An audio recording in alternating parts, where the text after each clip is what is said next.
Okay, so let's try to unpack this. It's a fundamental challenge, really, for any athlete who's even a little bit nerdy about their training. Yeah. How do you actually compare effort? Right. You go out and do a brutally hard 5K race. You feel like you're going to pass out. Then the next day, maybe it's a relaxed 3-hour Sunday bike ride that just felt easy. Mm-hmm. They're both training, but which one cost you more? Right. Physiologically, I mean.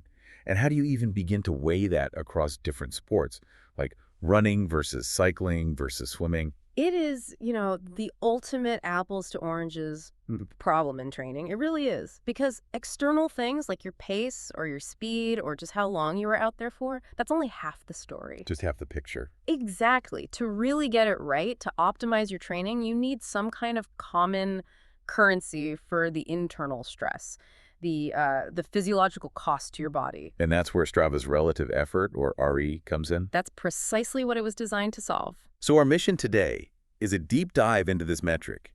We're going to get under the hood of that little RE score you see on your dashboard. Yeah, look at its roots. Exactly. Look at its roots in exercise science, how it's calculated, and, critically, the practical pros, cons, and all the little caveats.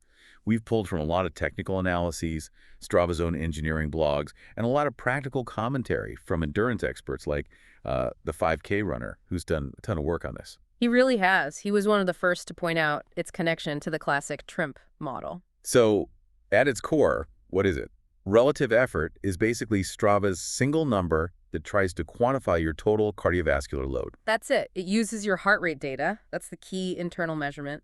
Or, if you don't use a monitor, it'll let you manually punch in your perceived exertion, your RPE, to get that personalized score. Okay, so let's go back to the blueprint then. This isn't just some number Strava made up. It has, like you said, deep roots in exercise science, specifically something called training impulse. That's right. The whole physiological basis for RE is an adaptation of the very well-established training impulse method. We call it TRIMP. It's a validated framework that calculates strain by giving a really heavy weight to the amount of time you spend in your various heart rate zones. So the higher the zone, the more points you get, basically. Exponentially more. And as the 5K runner pointed out, RE is fundamentally based on Bannister's widely used TRIMP formula. That makes a ton of sense. You get way more credit for time spent in the red, zone 5. But TRIMP, in its original form, sometimes had this duration bias, right? And this is where Strava kind of made a key change. They shifted the focus to intensity.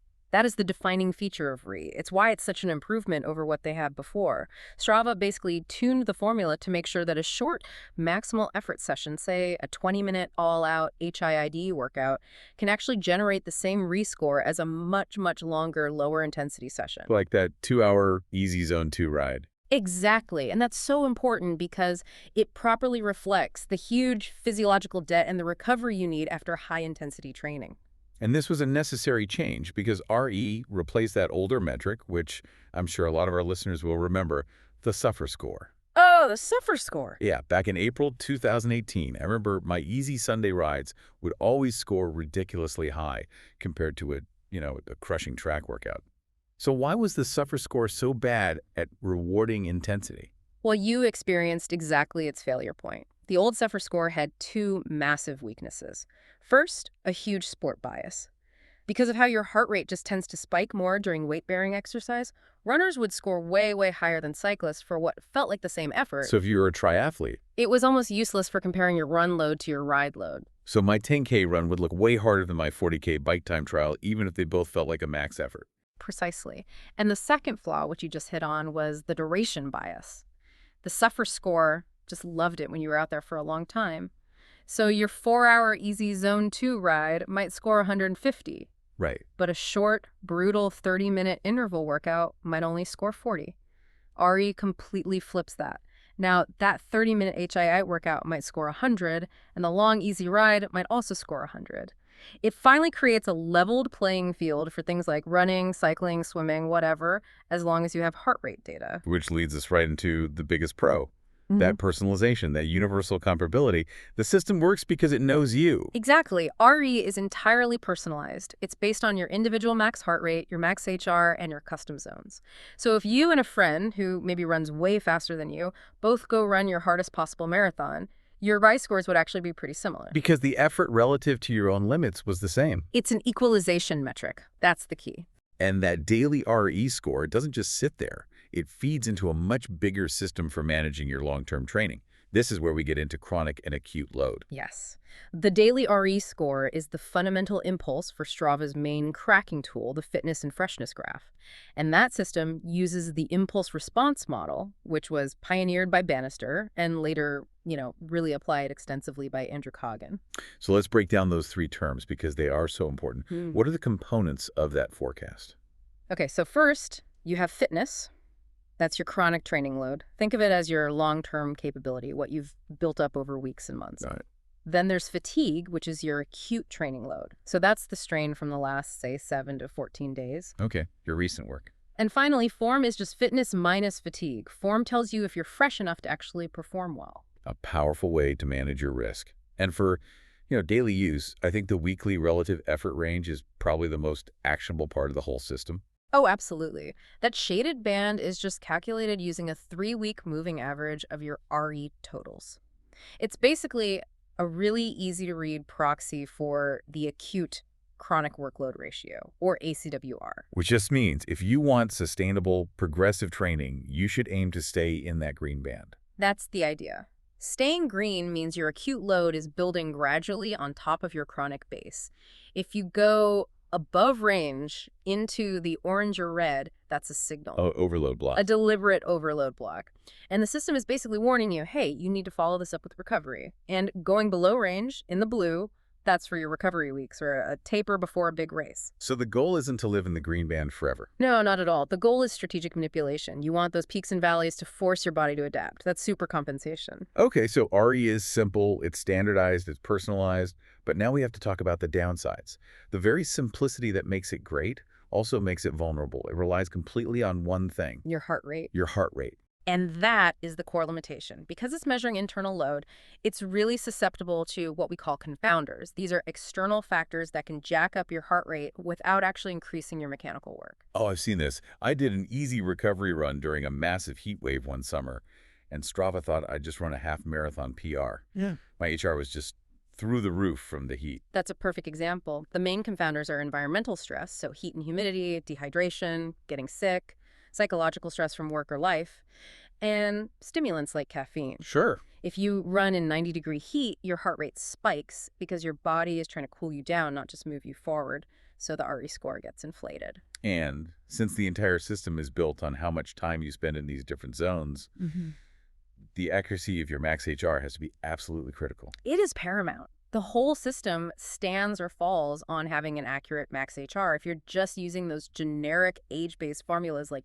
220 minus age. Well, so many people do. So many people do. But they can be off by 10, even 20 beats per minute.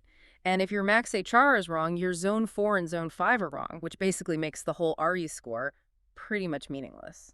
Now, you mentioned RE prioritizes intensity to fix the old suffer score's flaws, but some people, especially in the ultra-endurance world, they argue that might have been a bit of an overcorrection for what they do. That's the other side of the coin, yeah. Huh. By weighting high intensity so heavily, the model can sometimes underestimate the sheer cumulative fatigue from these extremely long, low-intensity efforts. Like a 100-mile bike ride or a long mountain hike. Exactly, an effort where you're mostly in zone 2. Your heart rate curve kind of flattens out, but you are accumulating massive muscle damage, tendon stress, glycogen depletion.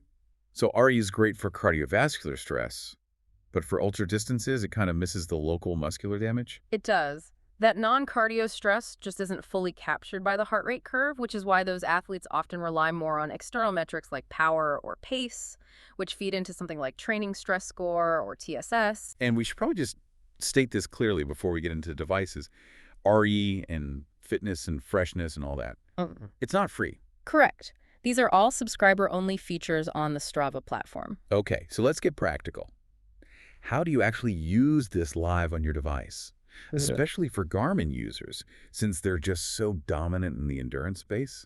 Well, live relative effort is pretty widely available. It's built into Wahoo devices, it's on Sunto through Sunto Plus, and for Garmin, yeah, you just need a Connect IQ capable device. And there's a really important technical step for Garmin users, right? To make sure what you see on your watch matches what Strava says later. Yes, this is key. You have to download the Strava Relative Effort CIQ app. It's super popular, but more importantly, you must go into your settings and make sure that the heart rate zones in your Garmin Connect IQ profile exactly match the HR zones in your Strava profile. If they're different, the numbers won't line up. The calculation on your watch won't align with the final score that gets generated after you upload. They have to match. And what about indoor training? You're on a smart trainer or a treadmill, no GPS. For stationary activity, a heart rate monitor alone usually isn't enough. You need some kind of external work metric to go with it. So the speed sensor. A speed sensor, a power meter for the bike, or a foot pod for running. The system needs to see that your internal load, your HR, is actually tied to you doing some work. Otherwise, your heart rate could just be drifting up because you're getting hot, and the score would be invalid. Interesting little detail here. Mm-hmm. Even if you're not a paid subscriber, you can still see the metric while you're working out. That's true. Free users can see the RD score live on their Garmin via the Connect IQ app. But it's ephemeral. It'll vanish once the workout is done. It won't appear in your activity details online or in the app. So to synthesize all this, Strava's relative effort is a simplified, multi-sport, pretty actionable metric that makes sophisticated load management accessible for the everyday athlete. It is. It's an accessible gateway into periodization. But for the listener who wants to take this whole concept to the next level, we'd suggest monitoring something called decoupling. Decoupling. It sounds complicated. How does that tie back to RE? It's basically the comparison between your internal cost and your external work. So you take your internal load, which is your RE, and you compare it against an external metric, like your pace, or if you use a power meter, your training stress score, TSS. And what are you looking for? You're looking for a disconnect. If you notice your relative effort is disproportionately high compared to your output, so you're working a lot harder for the same speed or power, that decoupling is an early warning sign. A sign of what? It signals accumulating fatigue or maybe significant heat strain or just a drop in your efficiency. So your body is basically working harder than it should be to get the same result.